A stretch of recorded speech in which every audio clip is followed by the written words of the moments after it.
about savings and investing because it's a hard topic. I mean, if you don't have a whole lot of money, then obviously saving becomes really hard. If you have a lot of money, then it becomes a lot easier, and investing that savings that you actually put aside, again, it's just an easier thing to do.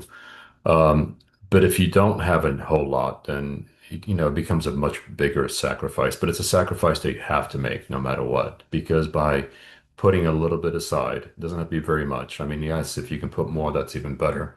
But by just putting a little bit aside, you're going to be helping out your future. And if you can do it early enough, then you're going to let that money actually grow through compounding to become a lot bigger in the future.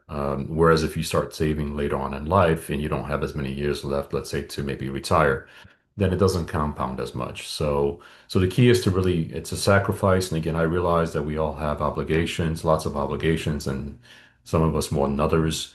And so you may not have as much, but if you can make that sacrifice, it does pay off in the end.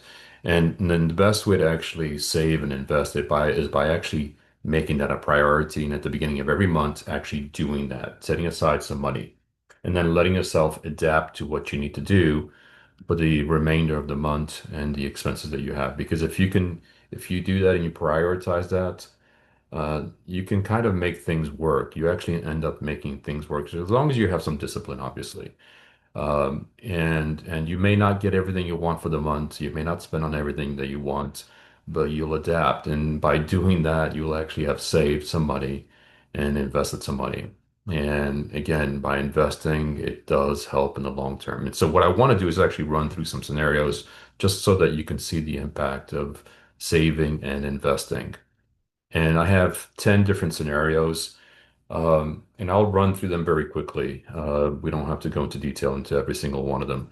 Uh, Scenario one and two, basically all I'm doing, and all of these run over 25 years. Uh, with one and two, I'm actually investing $100 every month for 25 years.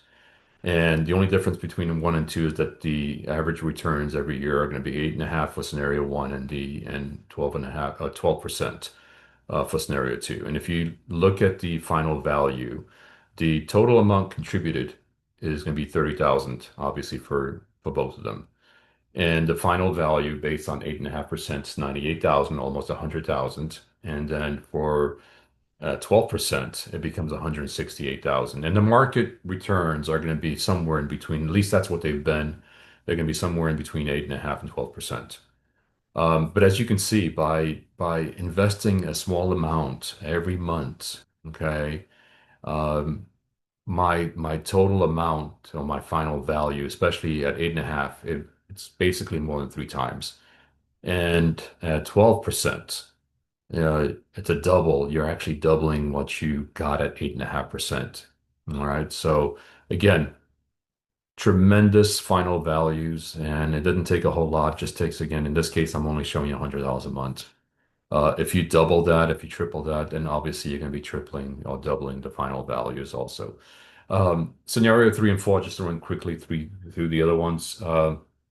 The only difference between these two and one and two is that every year I'm actually increasing the amount that I am actually investing per month by 12.5%. So year two, I'm increasing the monthly amount by 12%, which becomes $112.50. And then doing the same thing for scenario four, again, and the only difference would be that for scenario three, it's based on 8.5%, and scenario four, it's based on 12% return. And if you look at the contributions for those two, it's going to be 172K again, because obviously as time goes on, I'm putting more and more money into the investments. And my final values are 352 for scenario three and 506K for scenario four. Five and six, very similar to three and four. The only difference is that instead of 12.5%, as far as what I'm adding on top of my monthly investments every year, I'm increasing that to 25%. And obviously, by doing that, the later amounts get quite large. And so you can see that the total contributions um, amount to 1.2 million.